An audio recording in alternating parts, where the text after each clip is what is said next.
pas rose et pas maquillée, moi tu sortais pareil. Mais pas rose et pas maquillée, moi tu sortais pareil. Je suis tannée de faire la poupée, j'arrache les ficelles. Wendy, Wendy, Wendy, Wendy, Wendy, les tiennes où sont-elles? Wendy, Wendy, Wendy, Wendy, Wendy, les tiennes où sont-elles?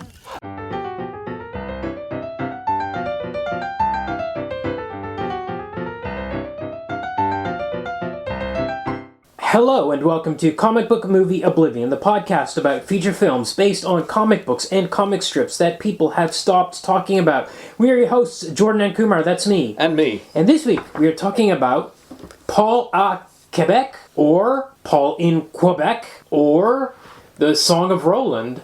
That's right. Depending on what you're looking at. That's it. I'm not sure. Has the film ever been known as the Song of Roland, or is that just the comic? No.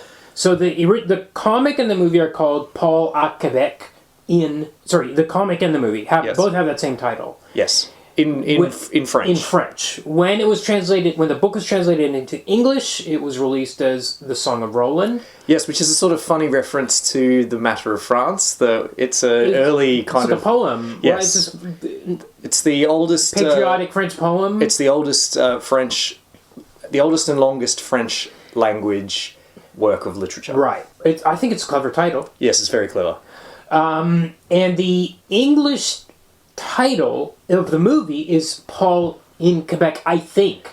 Now, I have this bilingual DVD and it only says Paul à Québec on it. It might just be called Paul à Québec. Maybe that's its title in English. So. Yeah. Yep, don't know. Anyway, it's by Michel... I don't think this had a wide release outside of Quebec itself. Well, I was thinking about this a lot today. I actually think there's...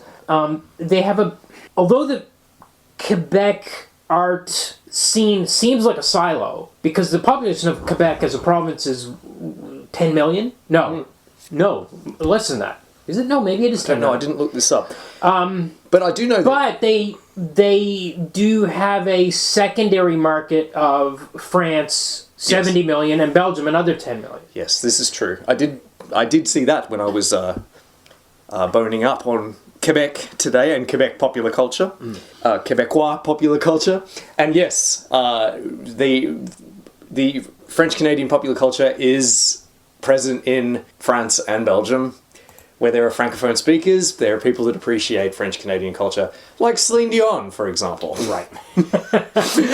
Right. So it's by Michel Rabagliati. He was basically a graphic designer for most of his life. Yeah, so it's similar to last week with Anders Walter, who was like a storyboard artist before he became a director. Yeah. And now this week we have a graphic designer that became a graphic novelist. Yeah, so he was born in 1960 and his first graphic novel did not come out until 1999. And he started putting out, so he was 39, he started putting out these books about this character called Paul. He's kind of an alter ego. People say he's semi-autobiographical. I found an interview with Rabagliati. Rabagliati. I didn't practice pronouncing it. I found an interview with him where, he says in so many words that it's semi-autobiographical. Right. I've got a quote for you. I add a little fiction to make things more interesting, but only a little. Right. I resequence my real events to amplify the dramatic effect. It's important to me that the reader is having a good time reading my stories. Straight-ahead autobiography doesn't especially interest me. So it's certainly, it's completely different persons, Paul, not Michel. Michel. But, highly autobiographical. Yeah. It's interesting because with the stories about this old couple called Roland and Lisette, and I noticed the dedication was dedicated to Louisette. So it's like, maybe he just slightly altered this person's name a little bit. Yes, that's his real mother-in-law. Yeah. His real mother-in-law, Louisette Dion Laperrière, has a cameo in the film. At Roland's funeral. As do extended members of Rabagliati's family. I spotted Rabagliati. I missed him. I knew he was going to be in it because I read this interview that said he had a cameo. Okay. but I didn't spot him. Okay. Which is annoying because he has huge eyebrows. Well, the camera lingers on. Shit, what scene was he in? In the choir at the funeral. I was we watching see Paul everybody singing, at the and he's funeral. standing right behind Paul. You know what? The camera's always looking at him. I was only looking at the guests. Right. I completely zoned out when it was the choir. Yeah. Well spotted. Yeah. Well, he was he was involved in the film, so he wrote the... Yes, co-wrote 3 the weeks in screenplay. a row. Yeah. Where we've had the writer of the comic come in to write the movie or co-write the movie. Yeah, he co-wrote it with the director, Yeah. François Bouvier. Apparently, Rabagliati approached Bouvier himself, asking him if he would be interested in adapting this particular work. He was a fan of Bouvier's work, a film that he'd done called Winter Stories, especially, which I think is a sports film. That was in 2010. Okay. So, he's done, as far as I can tell, about 16 of these Paul books between 1999 to the present. Some of them are 50 pages, some of them are 200 pages. They vary wildly. This was, I believe, the 6th. Of those books, 8 have been translated into English. Right. I think some have been published by Drawn and Quarterly. Yes, and this one was published by Conundrum. Yeah, apparently... Nova Scotia. According to Rabagliati, Drawn and Quarterly passed on it because they thought it was too Quebec-centric. Wow. Which is dumb, because that's the best part of the book. It is, yes. I agree. I mean, we'll talk about it, but he's so good at drawing architecture. I just loved the buildings and the scenery. Yeah. I was just like, this is awesome. And I loved all the songs and the nationalism, provincialism. Yeah, the provincialism what's is the word great. for it? Yeah, it is the separatism, maybe, of it. They call it nationalism. Yeah. But it really is provincialism. But you'll have provincialism to means tell something us- else. It's Well, of course separatism. it does mean something else. You're Yeah. right, but it's amusing to me because, of course, it's a province. Yes. A Yeah. province of Canada. You might actually have to tell us a bit about Quebec. Well, I don't know what there is to tell, except that so people think that Canada is a bilingual country. Actually, of the 10 provinces, 8 of them are English. Mm-hmm. One of them is French, which is Quebec, and one of them is bilingual. There's only one bilingual province in Canada. That's New Brunswick. And it's really more like northern New Brunswick. When you get up there next to the Quebec border, then suddenly You've got a lot of French speakers. a lot of French speakers, a different accent. Yes. That kind of thing. Watching this, we'll talk about it when we get to the film, but the French sounds different to what I'm familiar with. Yes. They pronounce all sorts of words differently. Yes. And the people in France don't like it. Yeah, what a shock! What a bloody surprise! So I also want to just point out that Rabagliati is a recipient of the Order of Canada. He got a stamp 2 years ago. Awesome. With a bunch of other graphic novelists. But I really wasn't exposed to any of his work. It's very interesting that Drawn Quarterly was resistant to publish this thing because it's... Well, I've got a quote from... again, from the author. He says they opted out because they felt Anglophones would have trouble grasping the Quebec spirit, the humour and everything. He goes on to say, I've always found that a strange and mysterious decision because, in fact, it was my greatest success. Well, okay, so the translator here is Helge Dasher. Don't know who she is, but I love this book. Yeah, I had such a great time. This is a very sad book. Probably cut a little too close to home sometimes, but I was really enjoying it, and it's amazing that you would think. I think maybe they meant Anglophone speakers outside of Canada. Yeah, surely. I think that's what the resistance might have been, Surely. because they were only worried about. Because the thing is, because there's like footnotes for poutine in here, and there's all sorts of stuff about. So the other thing to say about Quebec is that. They're very proudly French, and there's been friction with English-speaking Canada, sometimes even instigated, apparently, by France. With Charles de Gaulle. They even quote him. He said, long live free Quebec. Long live free Quebec. At a speech in the early 60s, perhaps. And apparently there was a ruckus. And this was coming to a head in 1995. There was a separatist-like referendum, which came out 51 against 49-4, and Jesus, was it as close as that? it was that close. It was really tense, yeah, I remember at the time feeling like, oh, it would be sad if Quebec separated, but at the same time, even in 1995 when I was 19, I was like, well, I believe in like democracy, and if people want to have their own country, you absolutely have to let them have it if that's what they choose. But it would have made Canada into a non-contiguous country. Yes. And Sure. and back then it would be like, well, the Atlantic provinces, New Brunswick, Newfoundland, Nova Scotia, PI, it probably have to get absorbed into the U.S. At the time. It was like, how would we possibly survive that kind of fracture? Anyway, it didn't happen. Now it seems to be Alberta that's turned MAGA and is trying to join the U.S. But it seems in both cases, and I didn't really realize at the time, only reading this book, there seemed to have been some kind of media interference that was like pushing hard on the no. Like, don't vote yes on separation, vote no, and there seemed to be a big push. You have to understand, this is real, despite it being Canada, there's a real culture silo. Like, we don't get French news, we don't know what's going on over there. In Quebec. Yeah, there's just like you just leapfrog over into Ontario, and you don't know what's going on. And, Yeah. I didn't know that there was this, maybe it's just my age at the time, maybe it was being reported in English news that the media is really pushing for no or whatever. So there was all sorts of, elements here. And, those come out in this book, because it's set in 1999, so it's only 4 years after the referendum. Especially the first few pages, there is a lot of pro-Quebecois, like carry-on. People are, shouting in the streets. Yeah, vive le... People just driving past. Singing Quebecois songs, and and I've read in my notes, I wish I loved anything as much as these guys apparently love Quebec.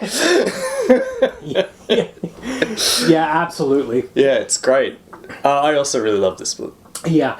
By the way, opening page, it's set on Saint Jean Baptiste Day. Yes. Which is John the Baptist. This is our Canada Day episode, but Saint Jean Baptiste Day is June 24th, which is the exact moment right now in Canada as we're recording this. What a coincidence. I didn't plan it that way. That's amazing. But here, and that's that's a Quebec-only holiday, and it is turned into a political kind of, nationalist kind of, this is our proud day. That's right, I read about that. Ever since the 60s or so, ever since the early 1960s, when there's a phenomenon which is called the Quiet Revolution. Yeah, right. Which is when Quebec became more nationalistic. There was more of an effort to promote an independent or separate French, Canadian, Quebecois identity. Yeah.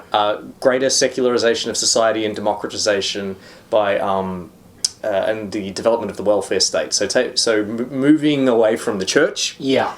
And more a secular kind of society, which is also part of why the Jean Baptiste holiday is now more a secular holiday than it is about a holiday celebrating John the Baptist. It's all about celebrating the state.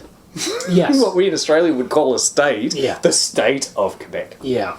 Yeah. So basically we start with this. So Paul, this is, the sixth Paul book. His family, he lives with his wife. Yeah, they're married in the comic. Okay. Wife, Lucy, and their daughter, who is just about to start grade 1. They live in Montreal. But her dad and mom live in this village just outside Quebec City, it seems. And so Montreal is not the capital of Quebec, it's Quebec City. Quebec City. Okay. So they are going over there every year at like Saint Jean Baptiste Day. They go over there to spend like a week or two or whatever with the family. The whole family gets together. Yep. So there are Lucy's one of 3 siblings. Yes. And they have a total of 5 kids. So I think there's 7 adults and 5 kids. Oh no! Plus there's the husbands as well. So there's like 9 adults and 5 kids. It's absolute chaos. And then more people show up, and Paul's like, I can't keep track. Like more uncles and stuff show up. He's like, I don't know who these people are. Yeah. And in fact, in the book, we don't know anything about the husbands. The 2 other husbands were like, we don't know their jobs or names or I think we get their names. Like nothing else about these guys. Just their names. But this is like an idyllic family weekend. Yes.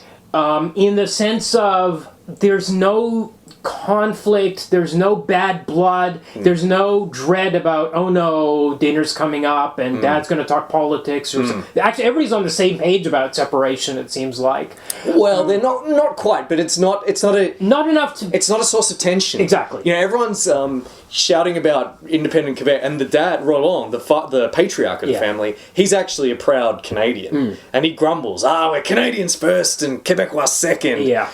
And then, you know, like his wife's just like, they're just riling you up. Right. And it's so wholesome. Yes, very wholesome. And that night, everybody's trying to sleep in one room. If you've got cousins, Like the basement. you've absolutely slept with 10 cousins in a row. Yep. As a kid, if you know this. And no one can sleep because people are snoring, there's lamps are being broken. Yep. A water purifier comes on in the middle of the night. That's right.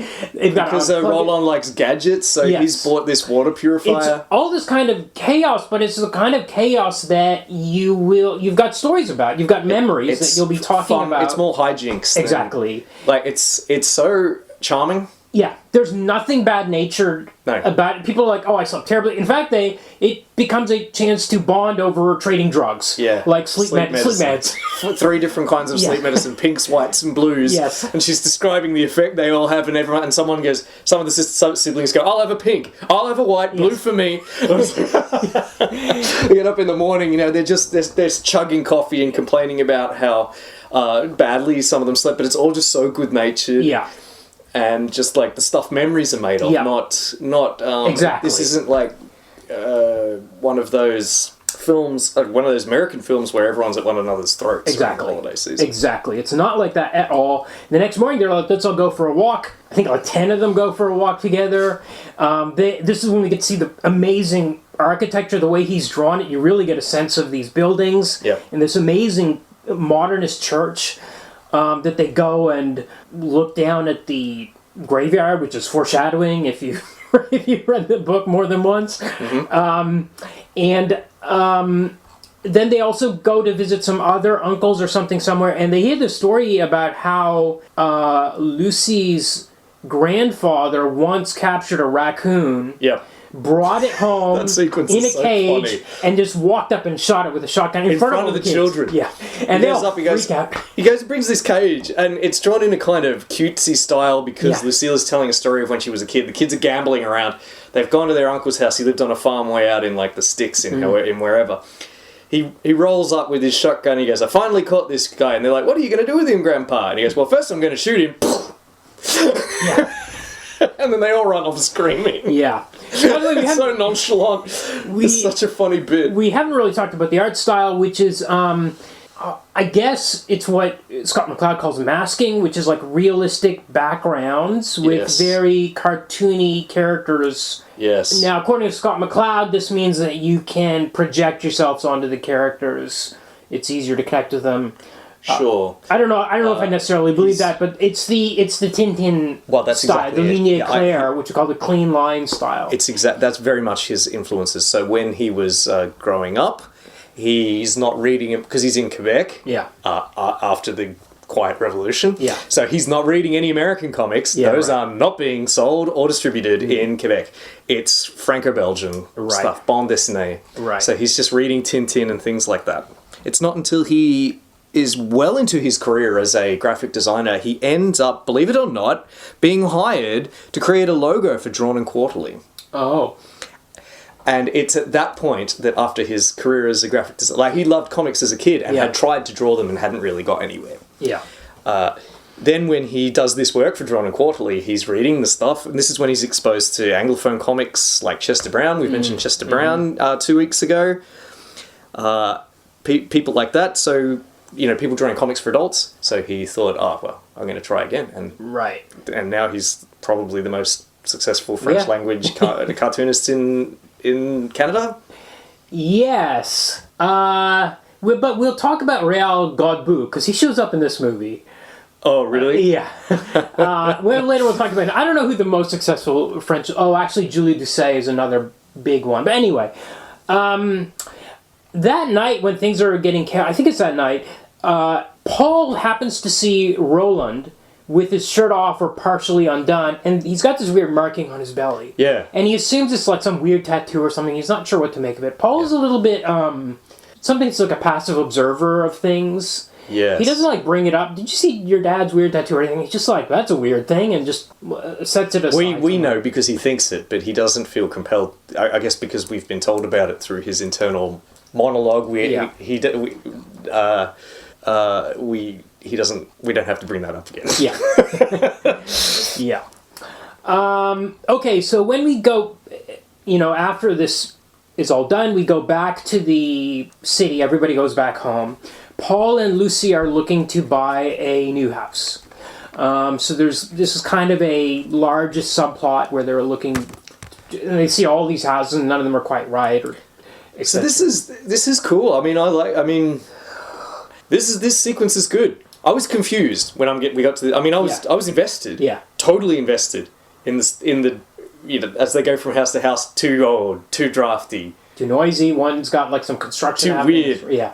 But I hadn't quite figured out that these books are supposed to be about Paul. Right, yes. So I'm reading a book called Song of Roland. That's right. And I'm like, where'd Roland go? I have a hunch that each one of these books is a chunk of Paul's life. It absolutely is. But I also think this is a key sequence because later on, when Roland's in hospice care, and Paul's dad comes to visit him, they're talking about, remember when we painted those kids' house and what a dive they were living in? Yeah. And they're like, yeah, kids don't care. When they were 20 years old, they could have lived in an absolute dump. They just did not give a shit. And it's a real contrast. It reminds you of this scene where they look at 50 houses and they're like, this one isn't quite right. And it's not just Paul and Lucy, it's me and probably everyone I know. Everyone. It is there's a lot of stuff in this book that's about like life and how it shifts over decades. Look, these books are very appealing to everybody by all accounts. Rabagliati said, he was shocked, like people from 7 to 77 like it, he said in this interview. He said, which was a surprise to him, because he thought only middle-aged men would. And there are a lot of middle-aged male... I mean, you see why he would say that. Yeah. Because, boy, did the themes of this book ever resonate with me. Yeah. Because Paul is exactly the same age as me and you, and going through very similar life experiences. Yeah.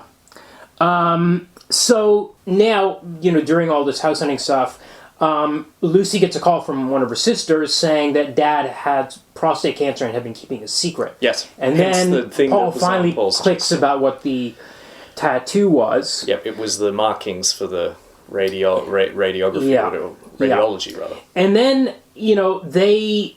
Roland and Lisette end up moving, I think did they move to Montreal or Quebec City, into the city? I can't remember. They move into they downsize, basically. Yeah, to be closer to them. Yeah. So it must be Montreal, unless the other kids are in Quebec. I'm not sure. But anyway, when they go to visit them, Paul will go out for a walk with Roland. Roland tells him as soon as he arrives, he barely gets... Let's take the dog for a walk. Yeah, he says, let's go take the dogs for a walk. Yeah. So they go and he does it so he can bum a cigarette. That's right. He's not allowed to smoke. That's right. Because he's got prostate cancer. Yeah. And as they go, they're just sort of reminiscing. Paul doesn't call him Roland, by the way. Yes. He calls him Mr. Beaulieu. Beaulieu, yeah, that's right. He calls him Mr. Beaulieu. Apparently he tried to call him Roland in the start of their relationship and was set straight very quickly. So he just calls him Mr. Beaulieu, or presumably Monsieur Beaulieu. Yeah. And he says they were talking about, I think, his childhood. Yeah, they're talking about like the neighborhood around Quebec and stuff. And then Paul says it must have been nice to grow up in Quebec City. Yeah. And Roland just goes, "Are you kidding? My childhood was a nightmare." Yeah. And then we get the story of his childhood, which actually really was a nightmare. He's like one of 9 siblings. Yep. Wastrel father, gambler and drunk. Never comes home, and then. We don't know where the dad is most of the time. He just disappears. But then his father shows up with wood for his daughter-in-law, like firewood, and then sleeps with her as payment. Yeah. This is happening behind a curtain. There's nothing else there. It's in the woodshed. That was... Yeah. And it was behind the curtain in the film. Oh, it is behind a curtain in the... Oh, is it? No, they're in the woodshed. Okay. Because she specifically says, take it to the woodshed when he arrives with the wood. Ah, okay. And then But the kids are present. He literally with like a takes look on his their pleasure face, like, from it. Oh, yeah, they know. Yeah. He takes his pleasure from her in the woodshed, where... Right. Which is... It's his daughter-in-law? Yeah. Christ. Yeah. And then she runs off some other guy. Abandons the kids. And the kids are just thrown into the system. Yep. And basically Roland ends up destitute. And he wandering the when streets. he's taken into the... Well, at this point, it's the Catholic, because this is before the 60s, so I was talking about that. So the Catholic Church is what's providing social welfare. Yeah. So apparently he didn't have a bad experience. He ended up in with the Christian Brothers. Yeah. And they raised him until he was 17, at which point they kicked him out because he didn't have the calling, as Roland puts it. But we see in the panel that he's reading like a nudie mag. Yeah. What a pisser. So yes, then he's on the streets for a bit. He stays with his father for a week. It doesn't last because his father's like human garbage. And by the way, these drawings of the streets of Quebec are incredible. Like, recognizable. Like, I know that bridge. Amazing. I know that store. Like, just incredible. It really has a real sense of place. Even for, I mean, I haven't even been to Canada, let alone Quebec City. Yeah. So, but that's something that's so appealing about it. Anyway, he has a choice. There's an opportunity for him to steal a bike. A shopkeeper comes out, notices him about to steal the bike, but pretends not to notice and offers him a job. Yes. And this is sort of the start of Roland becoming a self-made man, which he's very proud of. He takes the job with this guy. We hear all about it, you know. He learned English with the Christian Brothers, so he's able to converse with the shopkeeper's English customers, which means he keeps the job when everyone else is sacked for partying in the stockroom. Yeah. He loses his virginity to twins. Yeah. Also in the stockroom. In the stockroom.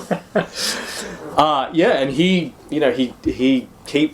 goes from job to job, from strength to strength. He ends up working for a large, like, I think, distribution company, a grocery distribution company, and ends up as vice president. Yeah. By working his ass off. Yeah. And so from nothing to vice president. Yes. And you get a real sense of his pride. And Michel documenting this guy's life. Yeah. Like creating a record of it. Like a permanent record in cartooning this thing of this maybe fictional version of his real father-in-law. Yeah. Well, I mean, I would say it's probably a thinly glossed version of his real father-in-law. Who presumably went... I don't know how you would make up a story like this. Yeah. But while they're on their walk, he's like vomiting and stuff. So this is a year after the prostate cancer. Yes. But something's up. Yeah. There's a new issue. And he's like, oh, I'm just fine. But he's like smoking nonstop because it's French. Despite... there's some funny bits here. They get a dog... Smoking all the time. Yeah. They get a dog. There's this hilarious thing where they put this grid out on the... on the lawn the translators call it battle shit. I'd love to know what the original French was. The translator aced it. Yeah. And there's this like funny bit about trying to. He's always worked on paper as a designer or artist, and now he's got to upgrade to computer to send documents to New York and send them to. Oh yeah, that was really funny. It doesn't really come through into the film, but he has to. Yes, he has an agent, so his career as a cartoonist is improving because Paul is a cartoonist professionally, and he wants to FedEx his latest work to his agent. She's like, "What are you kidding? Come on, baby, it's 1999." Yeah. You got to get a computer. Yeah. So, and then there's this hilarious series, Comedy of Errors, where he keeps buying a part for the computer. Yeah. He buys a computer, he's like, now how do I send stuff? They're like, you need to get a modem. He has to go back to the shop. He goes back to the shop again. You have to get a modem. Now, how do the modem's connected, how do I get online? Then you need an account, you need to, all this stuff. So this is before, I suppose, Windows XP, where you needed drivers for all of the hardware you bought. Yeah. Remember when you used to have drivers? Yeah. You couldn't just plug it in? And then the computer's too fast at some stage for the software he bought before. So he ends up spending more money than if he bought a new computer. Yeah. I think eventually he just buys a new computer. He did buy a new one, that was too fast, you need to rebuy the software. Because his first software he bought was for the... Anyway, it was... Very funny, and just sort of, like, it's like... God, do you remember that before like, back with dial-up internet, before you could just download drivers, before XP just auto-detected drivers for your hardware. Yeah. God, and when you just didn't have, like, fast internet. Yeah. No, he doesn't even have internet. No, He has that's to call up someone on the phone to get him to help set up his internet. And you have to type in the whole, like, ISP number and Yes, he everything. did, yeah. And he had to pick an email address, and he goes, Paul? It's like, no, that's taken. Paul 2? No, that's taken. Yeah. Very funny. But at this stage, Roland ends up in the hospital with some sort of intestinal obstruction, and they operate to get it out, and they said that's what's causing the vomiting, but then the doctor reveals he actually has pancreatic cancer, and he has 3 months to live. Yeah. So he tries to live at home for a while with Lisette taking care of him, but he's like shitting himself, he's falling down. Yep. She can't really take care of him on her own. Yep. So he goes into hospice. They put him into palliative care, into the hospice. Initially, he is, we start getting, which we didn't have at the beginning, like what month it is. September, October, November. And we've been told by the doctor he's got 3 months. 3 So months. suddenly we had a title card that says September, a full page. And initially he's really grumpy, understandably, but rude in the hospice to people coming to try to help him. Like this lady, like the nurse that comes in to help him, or this young girl that's coming around with a keyboard to play music for the patients. Yep. Really rude, and the doctor gets mad at him. The doctor gives him a talking to about his rudeness. These are volunteers. Yeah. And then Lisette shows up and gives him a talking to. It's such a good, kind of true interaction. Yeah. There's no, like, message in it. It's not a morality play. No. But he changes his ways. Well, of course he does. Yeah. Because they gave him a good hard That's right. talking to. Yeah. Like, it's not like we're not being fed a kind of message about the steps of grief or about the nature. Like, this is just a guy that was being a prick, and his family said, and authority and his family set him straight. Yeah. And it's a funny interaction. Yeah. I really liked how refreshingly kind of grounded it seemed. Yeah.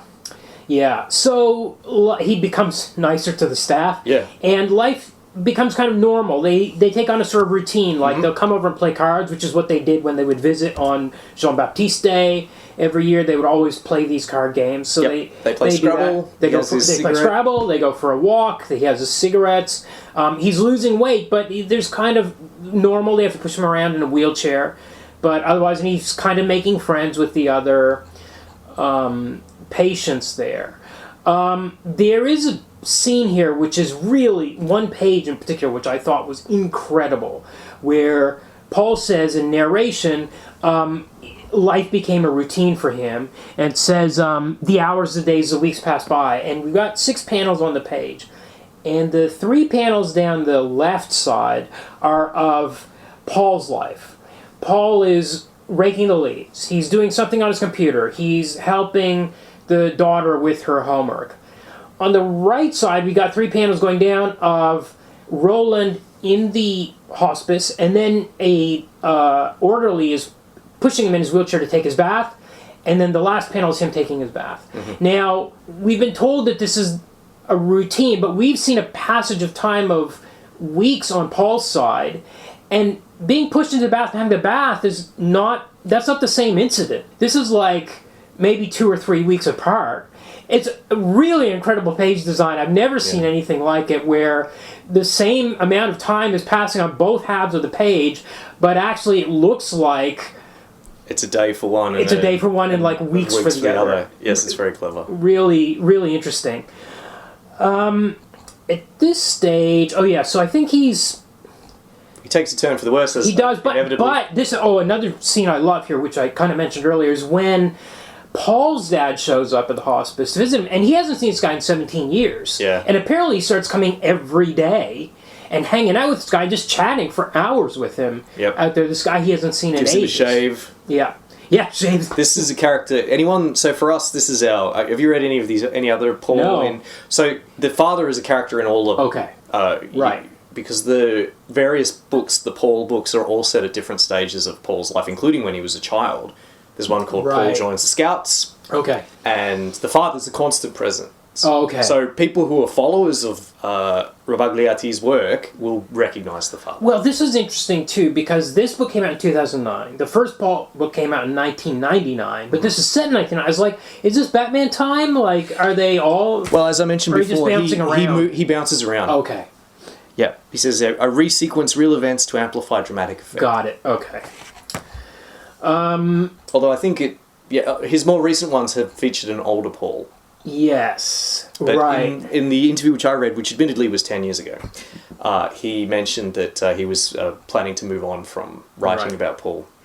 Right. Now, at least as an older Paul, because he was, Paul gets divorced, right. Rabagliati got divorced, Okay. Paul's father passes away, Rabagliati's father passed away, and so on. Got it.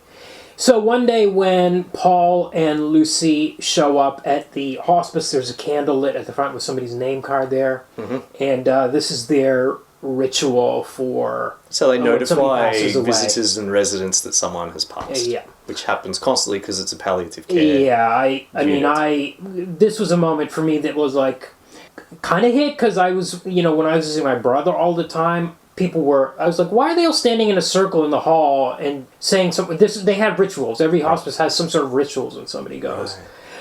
Right. And they try to shield him from it, but he's kind of like ready. He's like, they try to protect him from this information. He's like, I know she passed away. Like, yes. You can't really hide it from me. But it gets to the point where he can't really eat or speak. The sisters all move in, basically. They have rooms in the... Well, they're notified by the doctor that he's reached the final stage, where he can go anytime. Yeah. The doctor tells him essentially that, from now on it's really in his hands. Some people are ready to go, other people hold on, but it could be any time. Yeah. So this particular hospice, it's some kind of special place that only has about 12 residents at a time, so there's space for family to stay when someone reaches this stage. Yeah. So the sisters all move in. Yeah. Roland at this stage, although there's a nice moment, I think a little earlier, where he asks Paul to give him a drink or moisten his lips with a little sponge. Yeah.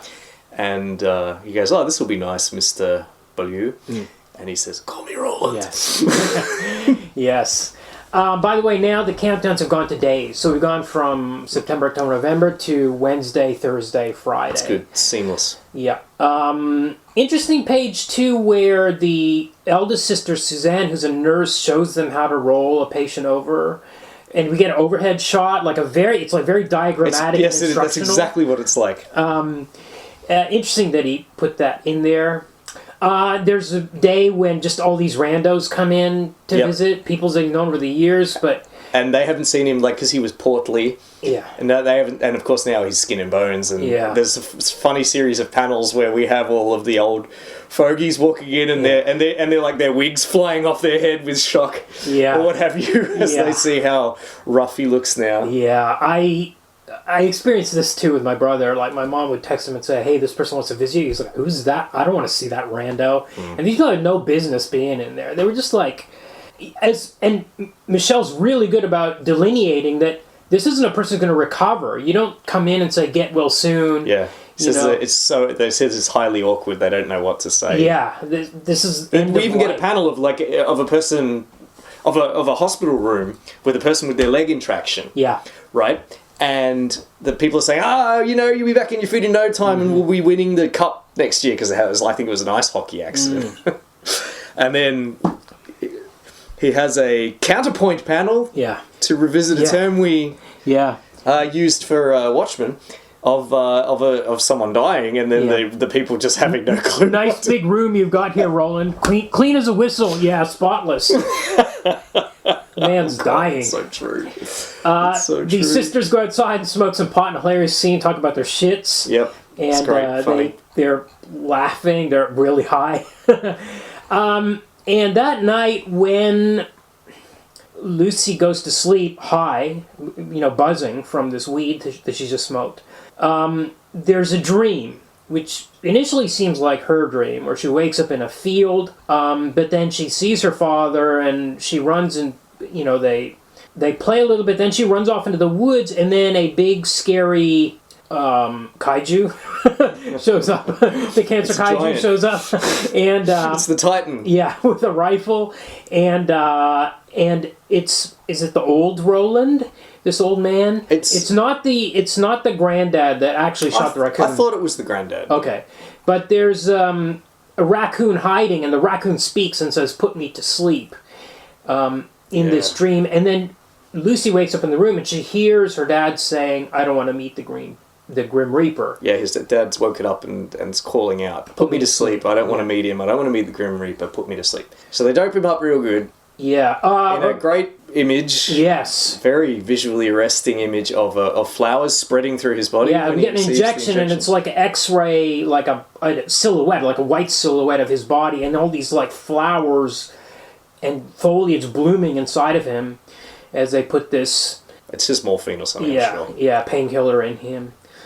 And somebody comes in to play Ave Maria. Was it the girl? No, they put a CD on. Yeah. Oh, they put a CD on. That's right. Because this is a song that's come up again and again is one of his favorites. And that's it. He passes away. And then we have the funeral. In the epilogue, there's some funny bits in there where the priest keeps calling him Ronald. Yes. And there's a funny panel where when somebody gets up to give a speech and calls him Roland, the priest is thinking, "Oh shit, I called him Ronald." Yeah. Which has to be invented. Well, yeah, of course. Where he just sort of does a double take, and I think he just has a thought bubble that says "shit." Yeah. Which presumably in French was "ah merde." Yeah. Although I did notice in the film that they use a lot of English and English swear words as well. Yes. In the I noticed that they say "no way" a lot. That seems to be Paul's catchphrase. Catchphrase is "no way," but that sounds in French like "no yes," "no oui," "no oui." The way he says it sounds like "no yes," which is like the Australian "yeah nah." Yeah, that's interesting. That didn't even occur to me. It's so incongruous because they're French Canadian. Whenever they say it, they will pepper their speech with English words, especially nouns, and they say the nouns with a pretty standard Canadian accent. Yeah. It doesn't sound like a French person saying an English word. Yeah. It sounds like suddenly they're speaking French, and then bam, it's like, oh, they sound like Kumar. Yes. Yes. Very funny experience watching this because I've never heard really this dialect before. Yeah. So another minor detail is that the daughter, what was her name, Rose? Is that right? Rose. She had taken the hat that Grandpa used to wear all the time, and she's now constantly... She won't take it off. She's wearing it constantly. Cute. It is cute. And then they bury the body, and then... Yeah, unlike last week, they actually remember to bury it this week. And while... They toss the earth on the grave. Yeah. On the coffin, rather. There's a really incredible sequence where they're at the reception, or the wake, and the panels start getting closer and closer to the window looking outside to the graveyard. It pushes outside, and we see Rose sitting by the grave, throwing a bit of dirt in, and then this ghost of Grandpa rises out of it. Yep.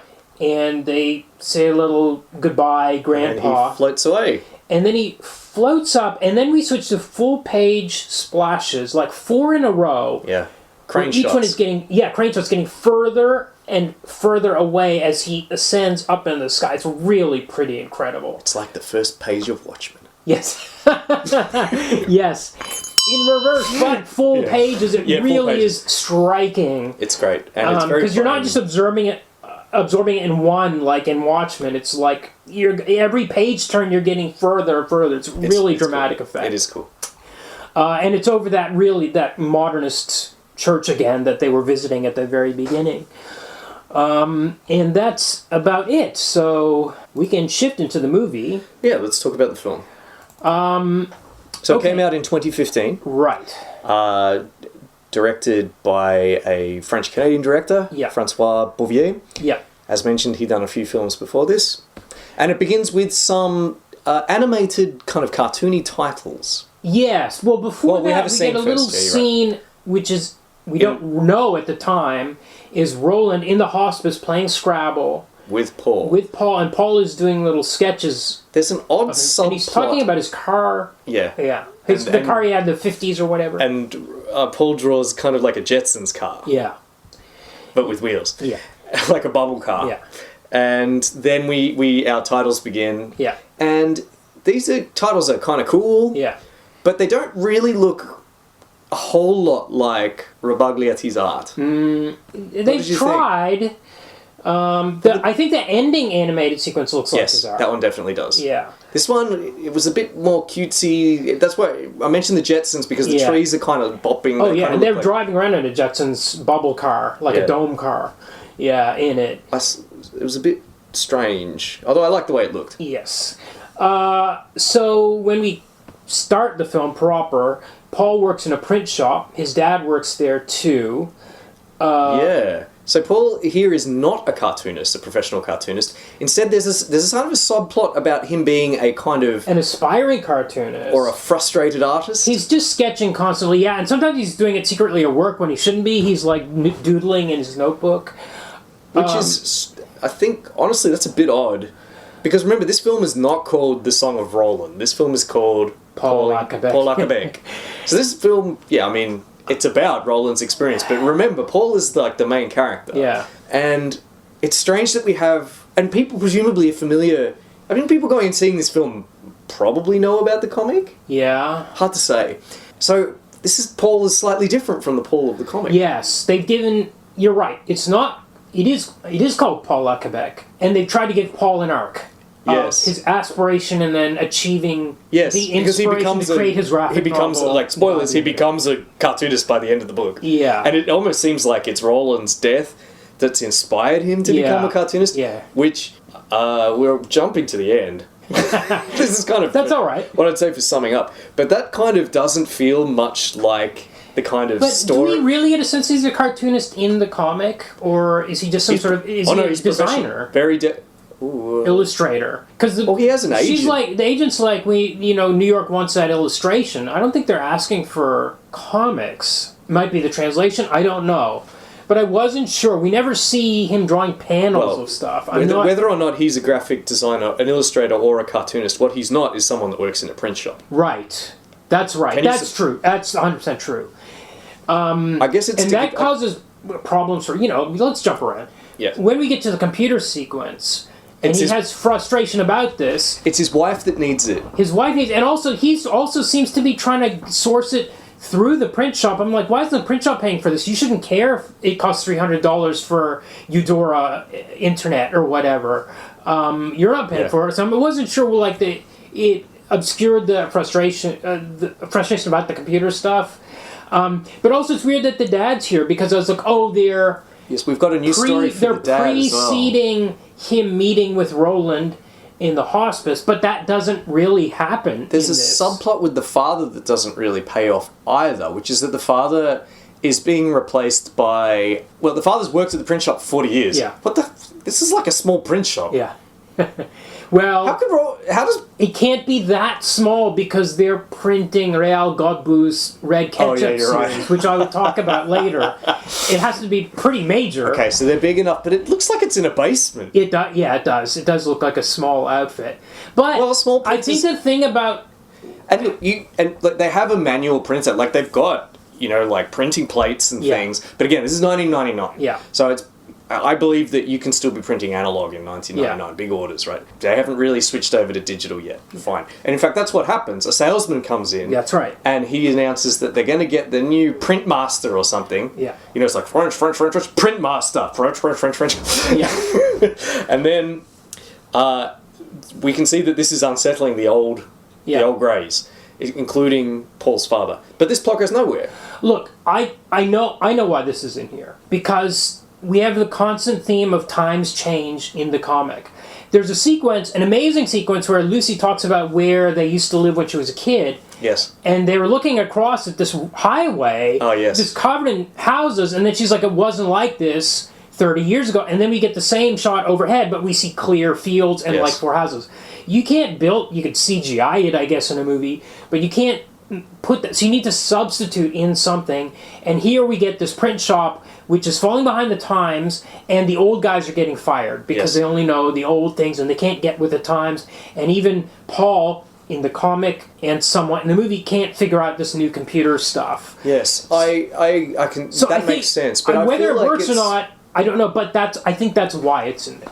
I think you're right. But also, it changes the message and the meaning because it's not just about change. It's about obsolescence. It's about losing touch. It's about feeling useless. Yes.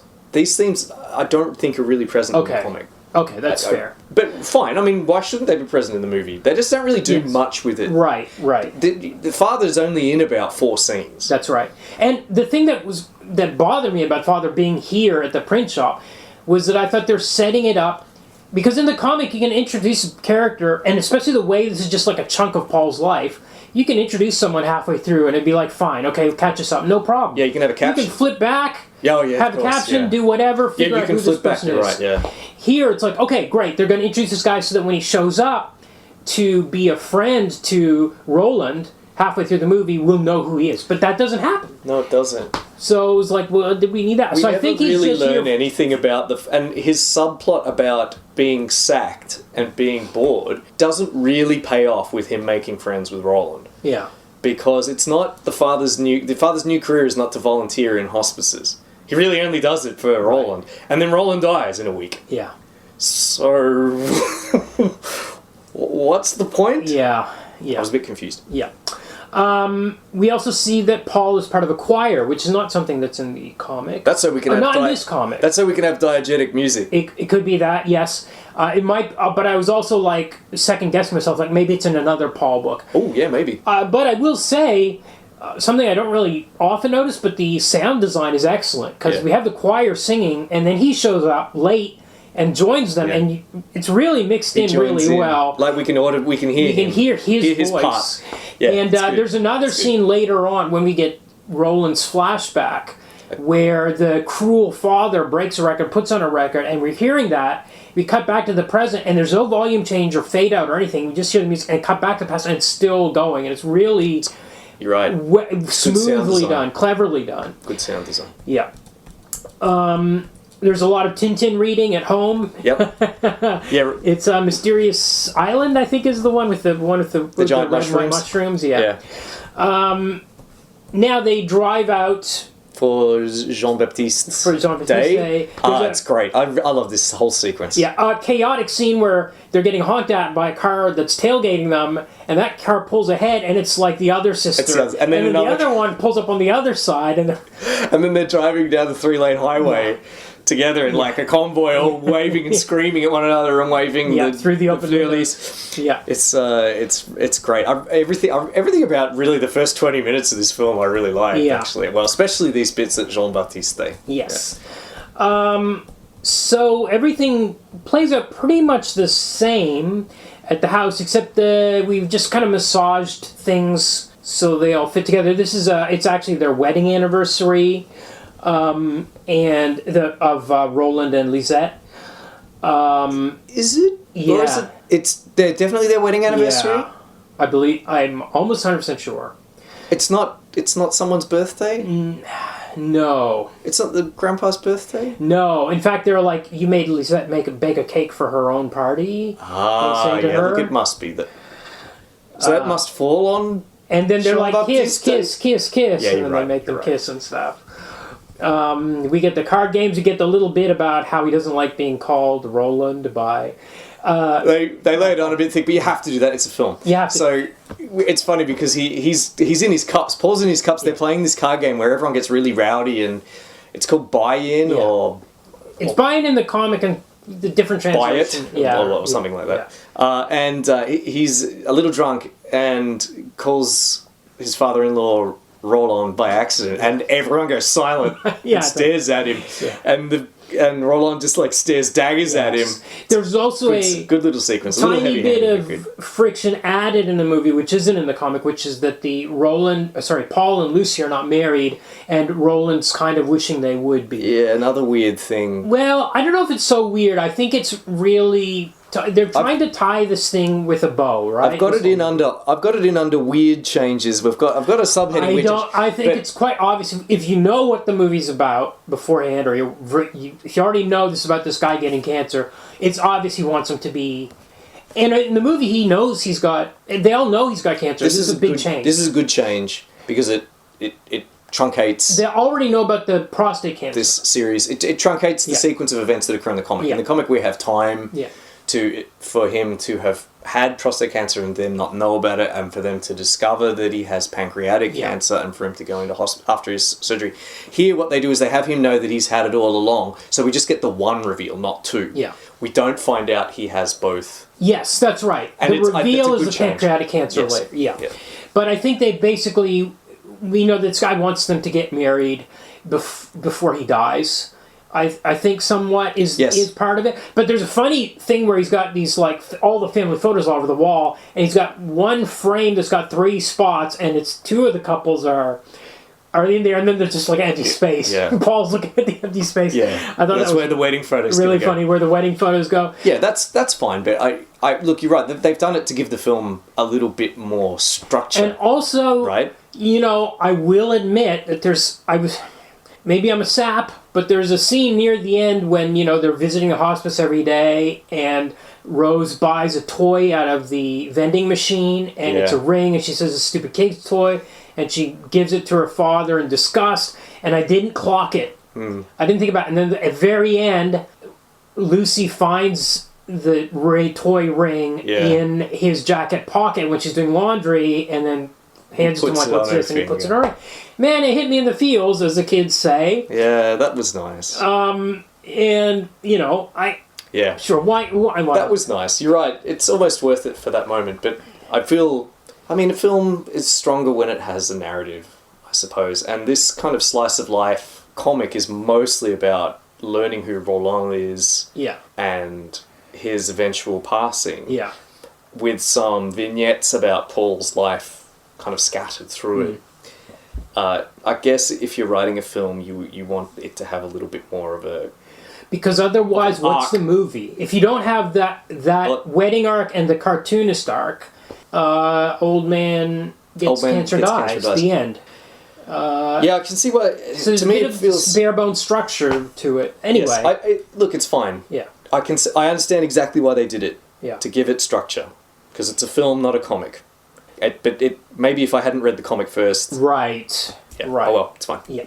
By the way, we also know a bit more about the husbands in this, where we have names, jobs. Yeah. One guy's a mechanic. Yeah. He wears a Montreal Expos hat the whole way through the movie. Their baseball team. Okay. This is I kind of was looking this up today, but this is also an important bit of coding. We're told it's 1999, but also the Expos left Montreal in 2004 or 2005. The franchise was shipped to Washington D.C. Okay. So that's kind of an important bit of coding. But that good. Yeah. And yeah, so some of the stuff is also compressed here, like instead of wandering around town talking about how separation fell apart, it's all done on the lawn. And I can kind of understand it, because you can't really find those locations. They probably don't exist. Right. You know, anymore. No, how could you? They don't. Although they do have the church. Yes. I was shocked. I almost fell out of my chair. Yeah, when the church showed up, that was an interesting The interior of the church is like, I was like, what is this CGI? What is this? How did they do this? Very cool.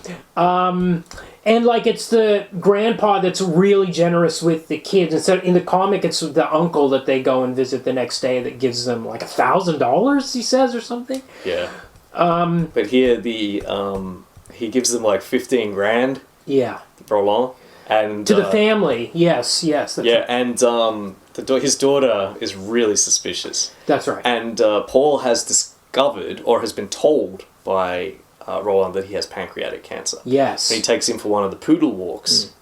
There's a funny moment in the comic where, when they're walking their poodles, Paul thinks to himself, we look like a couple of old queens with our poodles. Yeah. And the film gives that line to Roland instead, which I thought... They must have just thought it would play better coming from him as an old curmudgeon. He just says, we look like a couple of sissies or wimps. Yes. I think wimps is what the translation says. Wimps is what the translation we've got, yeah. And I mean, I can see why they made that change, but I prefer the original. I do too, and it's better as a thought rather than spoken. Yeah. As well. Yeah. Yeah, and also, when they go for this walk on the beach with the kids, it's all compressed. It isn't like a year later in Quebec City or whatever. It's still happening here.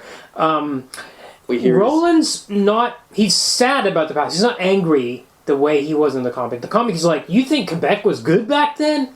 No, it was terrible. I had 9 siblings. Yeah. All this kind of stuff. And here he's... Said it's a photo that's kicked it off. So Paul has found an old photo when he's cleaning out a box of photos.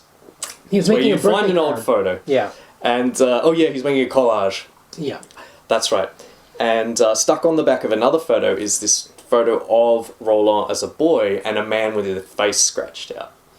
On their walk, Paul shows that to Roland and he says, oh yeah, that's me and that's my father. I scratched his face out the night our mother left. And then we get his story. Yeah. And it's less angry than it is sad, isn't it?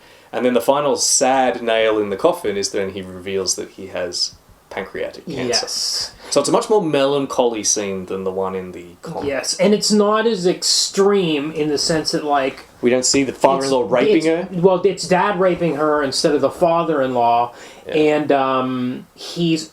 and also the mom just leaves. She doesn't leave with another man. Oh, it looks like the mother's driven out. Yes, that's right. So and dad's left behind. They've softened her. So rather than her abandoning the kids... Yeah.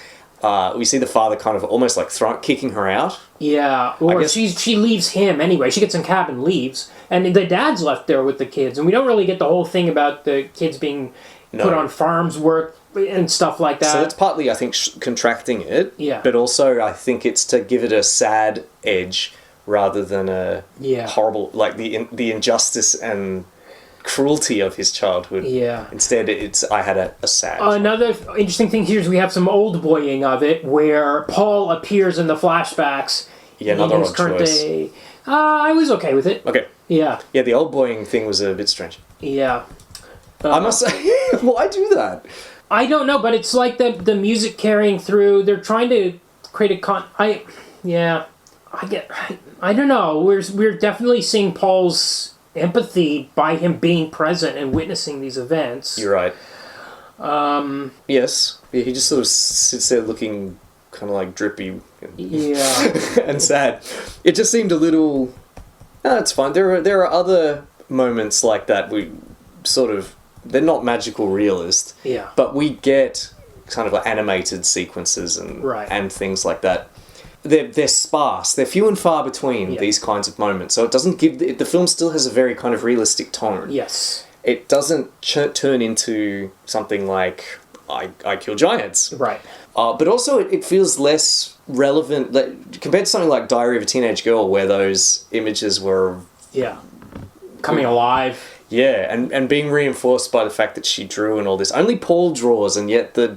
Yeah, you're right. So I guess we are seeing it through the whole movie through his eyes. And effectively, I mean, at the climax of the movie, he's drawing the comic Paul à Québec. Yes, that's right. So what's that trope where we find out at the end that we're being... I don't know. That we've just been told the story. Yeah, that he drew. Yeah. Where you close the book. Yeah. That's that trope is what's happening, isn't it? So they go back to Montreal. They're looking for a house. We get a similar kind of sequence.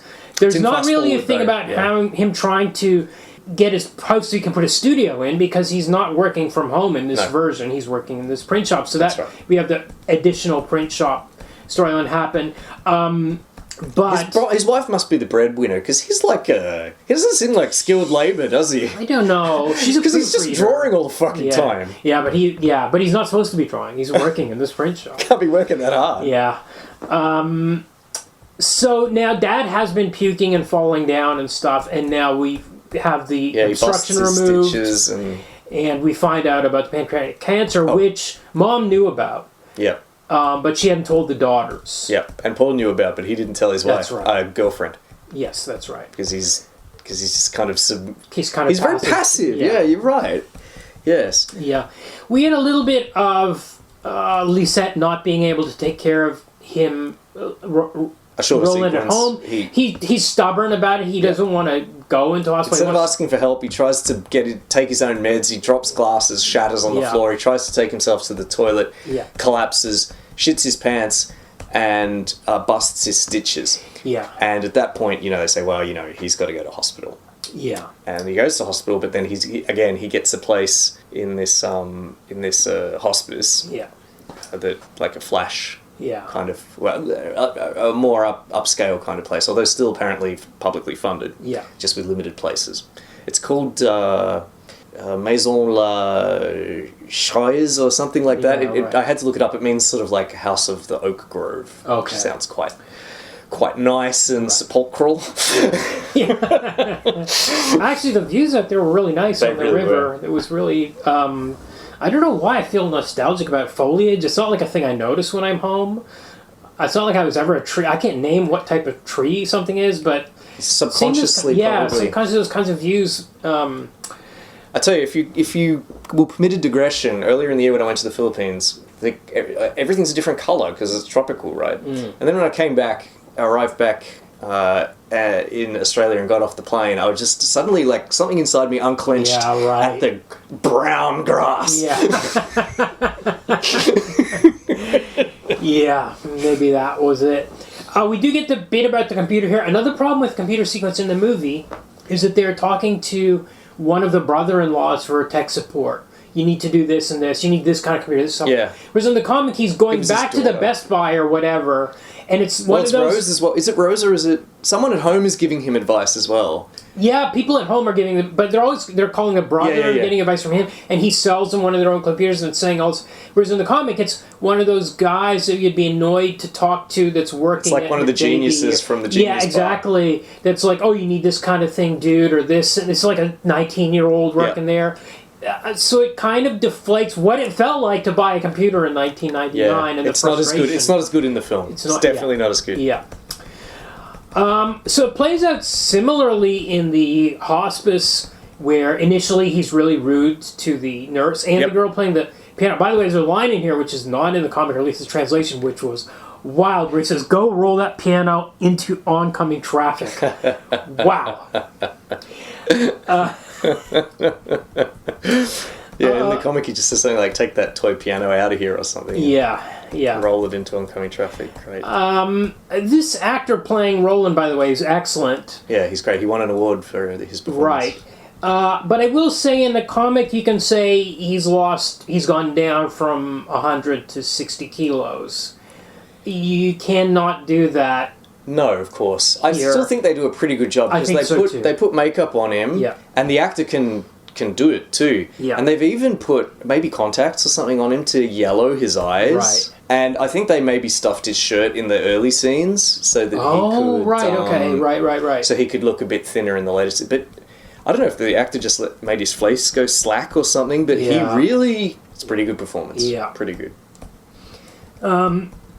So he improves again, and then we get the bit about the routine that they develop, the walks, the cigarettes, the Scrabble, the cards. And as you mentioned, it's like a... weird animated cinema frame around our footage of them doing the cigarettes and stuff. This reminds me a little bit of Chicken and Plums, where they just had these random things, and they didn't feel super consistent with the original art style. And also, what are we saying? Are we saying that cinema is repetitive? I don't think this is the right metaphor. I think, no, I imagine it's not metaphorical or allegorical. I think they just wanted to sex up a sequence in the film. Yeah. Or brighten it up.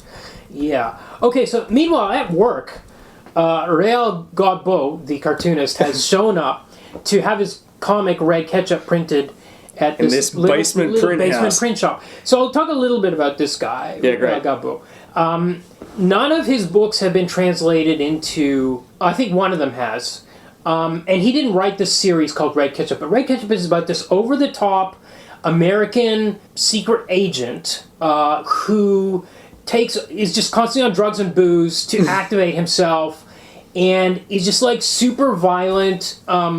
It's one of these comics where I look at the pictures all the time and I can't read it, but I'm always looking at it because it's so wild. And he's a real cartoonist. He actually shows up in a cameo in this print shop and at a signing. Yeah. I saw that. They wave at him through the window. That's cool. Strange little cameo there. But it seems to be like this is a guy that Paul really looks up to. Like, he's really like, especially that's another bit. Another inspiration for him to. And he starts setting up a little drawing table in the basement of the house, and he starts drawing, and the wife's like, what are you doing? He says, oh, nothing. But he's drawing somebody that looks like a young Roland. And we don't get the scene from the pre-credits where he was playing Scrabble and drawing, but we get the sense that this is what he's doing on some of his visits. Those are when he draws, it's recognisably Rabagliati's art. I did wonder if they cut away because you only see his hands. Yes, it's his hand. Yeah. So he was on set. He appears as the hand double. Right. Whenever Paul is required to sketch, according to a quote, when they needed me, they'd yell, "The hand." Right. So we get the doctor telling them that he's taken a turn for the worse, and this is when I think, do they all move in this version, or just only the daughters? Lucy? Just the three daughters. Right. Yep. The men all go home looking after the kids. Yeah. It plays out much like in the comic that we have the weed smoking scene. This scene was actually amazing because these ladies were laughing. It looked really genuine, but surely they read the script. They maybe rehearsed it. They really smoked weed. Maybe they really did because it played really well. We get this scene where like all the visitors, the rando visitors, come in. And then we get the. Is that when do we get the dream scene? Because he asked for the. That's right after the weed smoking scene. That's when he wakes up. Well, we get the dream sequence again. It's much like in the comic. Yeah. We even have the talking raccoon. Yeah, a CGI raccoon mouth. And then Roland wakes up. I want to sleep. I don't want to see. Right. Okay, to sleep. I don't want. And then they this time instead of the white silhouette with the flowers spreading through it. We still get it in the film, but it's something that the daughter she's just colouring in. Yeah. Is it her doing it, or? I thought it was her. Yeah, it's not good enough to be Paul. Yeah. Yes. Yeah, and then everybody kind of crowds into that room. Yeah. Watch him, just watching him breathe, labouring to breathe. They put on the record of Ave Maria. This is, a lot of us have gone through this. Yeah. Sat in that room, watched someone struggling to breathe. Yeah, I think a key thing we didn't really talk about in the comic is this seems to be the first person to go in this family. Yeah, right. They haven't had to deal with something. I think we don't know about the husband's parents or whatever, but all the parents are alive. Like, everybody is still around. There's the uncle. They visit an uncle and the uncle and aunt in the early chapters in the comic anyway, and they're really hale and doing all kinds of crazy, like the uncle fixes sleds. Yes, as a hobby. And taps his own maple trees. Yeah. He's so busy. I felt exhausted just reading those pages. Yeah. But I think you're right. This is the first person of his generation to go. Yeah. Yeah, it's upsetting. Yeah. So we get the funeral in the church, the actual church. The same I wonder church. what church this is. It must be a famous one because it's a really striking design. I didn't think to look it up. Yeah. Inside and outside, it's a really radical design. Ran out of time, really. Yeah. But it must be in Quebec City. Oh, yeah. Yeah, it has to be. Now, as the funeral's happening, we get some kind of intricate scenes of Paul drawing the panels, the frames from the comic as they appear in the comic of Rose at the gravesite. Yes. And he's not doing it at the same time, though. It's a bit of an odd sequence. It took me a minute to figure out what was going on. That this is clearly later. He's later drawing what's happening back at the funeral. Yeah. And this is when he puts the ring on. That's right. Her finger also in this sequence. Yeah. And the film ends much the same way. It changes to a cartoon. Yeah. In this version, it's not just Rose at the gravesite looking up as the spirit rises. We don't see the spirit rise. We just have the animation rise up. It's first person. We hear his voice. It's also Paul and Lucy at the gravesite. Now, I have to say I prefer when it's just Rose because there's a sense of the generational shift or the divide or something, a distance, a generational distance. Here it's, I don't know, I felt like they were interlopers a little bit. And then the animation camera pans around and we get to see Lisette raking her lawn. Yep. And then we go up to the sky and then it's credits. Mm-hmm. All right. Yep. Do we know any facts about this movie? Well, I've related a lot of them already. Okay. Yeah, I think, as you pointed out, it's a bit of an insular community. I have no idea where to read the Quebec press. Right. Right. But anyway, look, I did find this interview, which I've related most of the important details already so far. The Wikipedia does not say how much money it cost or how much money it made. Luckily, however, the aforementioned interview did. It made 1.4 million Canadian dollars. Okay. Which is presumably all in Quebec and New Brunswick. Yeah. Yeah. Yeah. Which is successful. Which is a success by these standards. So the film is a success, both a critical and commercial hit. Okay. I really don't know much else about it besides that. The stars didn't really know about the comic beforehand. Okay. It seems, but both of them, the woman that plays the girlfriend, that's Julie Breton, she, she'd read all his comics. Oh, okay. Yes. So she'd read all the comics. Okay. She says, I cry every time I read them. I read them all before I started the movie. She said, with him, we laugh, we cry. And often you cry because your universe is happy. I suppose, and not sad like Paul sometimes is. And the guy that played Paul, who's also called Francois, he said, I'm not a great comic book fan, but Paul in Quebec City was a revelation. I thought, what a touching story. And then when it came to making the movie after the album, I think they used the European nomenclature, my friends started telling me that I looked like Paul, physically, as in life. I started thinking about it, and when I got it, I read all the other albums. Great. So, Right. yeah. So should we dive into votes? Yeah, let's do it. Okay, well, we've already voted on the comic. It could have been written for me. Yeah. Yeah. I mean, I'm so pleased. I can see why it has broad appeal. Yeah. Because it's charming. Yeah. And there's all these wonderful details about. I love these time capsule stories. Yeah. And all these location ones that we've done. Whenever it comes up, I always enjoy it. Yeah. Whenever we have a slice of a time and a place, very specific time and place. Yeah. I'm always thrilled. Yeah. Also, the cartooning is really good. It is. Like the art's good. Art's good, and the way the presentation, the layouts are really good. And he has a real gift for storytelling. Yes, absolutely. Yeah. Yeah. Those last pages are like amazing. Really good. Yeah. And like Roland is, even though the book's about Paul, ostensibly, Roland is like, man, what a... I mean, because he's clearly based on a real person. Yeah. But boy, you feel like you know him, and it's sad when he goes. Yeah. I read this on the bus, and I was pretty moved. Yeah. Yeah. Yeah. How do you feel about the movie? It's not as good as the comic. Yes. I feel... And why? Well, okay... it's on fast forward a bit. Okay. So we have to move through the characterization and the backstories and some of the vignettes a lot faster. Yes. Than we can in the comic. Because in the comic we can really live in it. We can go as slow as we want. Yeah. I'm talking about adaptation a bit here, but and also the film, I don't think really benefits from its bolted on subplots. Okay, so are you going nay? Look, I'm going to go nay. Okay. Even though there were bits that I liked, especially the bits when they were celebrating. Yeah. There's some really funny moments too where I laughed. There's just a random little bit which feels like it could have been something that... Well, I know that he wrote it, but it feels like something he could have drawn. Because it feels like panels, almost. Yeah. It's when they're everyone's brushing their teeth. Yes. Yeah.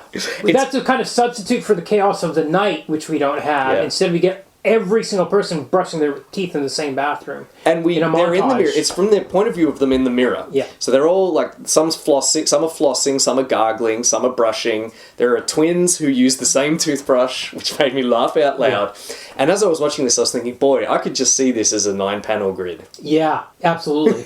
It's actually one panel of toothbrushing in the comic, and he's kind of picked it out and gone, we can use this. Yeah. So definitely, but on balance, I would say nay.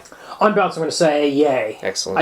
I did really like it. Although I do think, I mean, it's not as good as the comic, but let's dive into adaptation. Yeah, let's get straight because into it. this is kind of where the issue is. Because the question is, should you adapt this comic into a movie?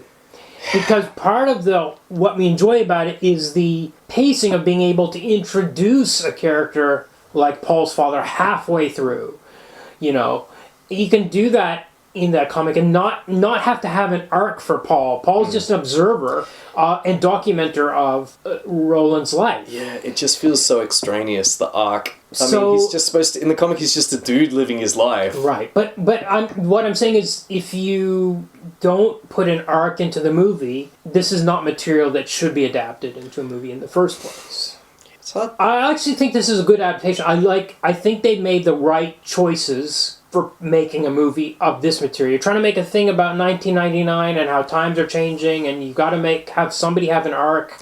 Oh, yeah, well, the other thing, aside from the church, the other thing about the movie is that it doesn't feel as grounded in a time. Oh, yeah. Or even a place. I'm sure they shot it in... Here's also the freedom of comics, is that when we get the flashback of Roland's youth, we get to see old Quebec. Now, Yeah. Quebec still looks like, many areas look like the 1700s, but it's hard to shoot on a movie the comic that looks begins right. with with the Café Madrid. Yes. This place. Yeah. Which, I don't know if it still exists. We see it in the distance in a shot at the end. And I don't know if it's the real one, if it's still there, but we don't get near it, so I wouldn't be surprised if it was just put in with, like, camera trickery. But we can't have that a lot of the time in the film. No, that's right. In the comic, they go in and there's like an animatronic, Yeah, like a cowboy or like farmer? homesteader. Yeah. Who like welcomes you to the Cafe Madrid. It's got dinosaurs and all kinds of kooky shit. Yes. He even comments on the car. Yeah. He's like, what's the connection between dinosaurs and the Spain. farmer and Spain? We can't have that because presumably that place doesn't exist anymore. Yeah. I didn't think to look it up. Yeah, that's... So what are we left with if we don't have the sense of place and time and we don't have the leisurely approach to... It still has Roland at its heart. Yeah, that's in true. His story. We just have to have... I wonder, would I be happier if it had been more like... God, this is going back away. My Little Sister? Right. Which didn't really bother with a narrative. You remember? It was more like... Yes, but vignettes. you voted nay on that because the comic had more incidents in it. I'm glad you remember. Yeah. I'm glad you remember. So I'm forced to conclude that I'm... But we're allowed to be very wishy-washy. No, that's why I'm saying I'm not sure. We've We've never been consistent. No, that's where I We've was... been completely hypocritical about... I make no pretense at objectivity. Yeah, in fact, exactly. I mean, I love this comic precisely because I am the age I am, right. and I'm going through the things I am, right? At least in part. But that was my point. Like, I voted no for that as well. Yeah. So perhaps I'm just impossible to please. Right. Okay. What is the French Canadianist thing in this movie? Well, I have my vote. I know what my choice is. In this movie, okay, well, I don't really know a great deal about French-Canadian people, but I guess it would be the rampant nationalism in the first scene. Good choice. That's a really great choice, actually. Where randoms are screaming at one another, Vive la Quebec! Yeah. What do you reckon? My choice is, having driven through Quebec and Montreal, the scene where the three cars are flanking each other on the highway and driving like maniacs, I don't think that's literally what happens, but it sure felt like it when I was driving through there. So for me, that was absolutely... Well, there's a scene, in that scene, it's friendly honking, but then later on, they're aggressively tailgated. Yes. And it just happens. Yeah. And it doesn't play any... It's not like he's driving unsafe or... It just happens, and I think, God, gee, maybe that just happens all the time. Yeah. So in that original bit where they're in a convoy, maybe if we were genuine Quebecois natives, we would be like, uh-oh, it's another one of those drivers. So one of those... Yeah. Yeah, good. Okay, please like, rate, review, subscribe, and share. You can contact us through the email address, which you can find in the show notes, or you can send us a DM or leave a comment on our Facebook, Instagram, Blue Sky, Threads, YouTube, or Reddit. And please join our Patreon at patreon.com/comicbookmovieoblivion. All one word. That helps us with hosting fees, and you can get our bonus Patreon exclusive side podcast, Comic Book Movie Apocalypse, about comic book adjacent adaptations. Thank you, Steve, for subscribing. Thank you, Steve. First new subscriber in a little while. Okay, next week we're going to do Teenage Mutant Ninja Turtles 2, Secret of the Ooze, from 1991. Yep. Based on, I think, A couple of early issues. issues 4 and 7, I right. think. There's definitely an early issue which talks about where the ooze actually came from. It's 4, 7, 8, somewhere in there. Yep. So we'll just look at that. It doesn't really matter, because as far as I know, the movie's all about Vanilla Ice and not that ooze from issue 7 or whatever, so don't worry about it. Yep. Go Ninja. Yes.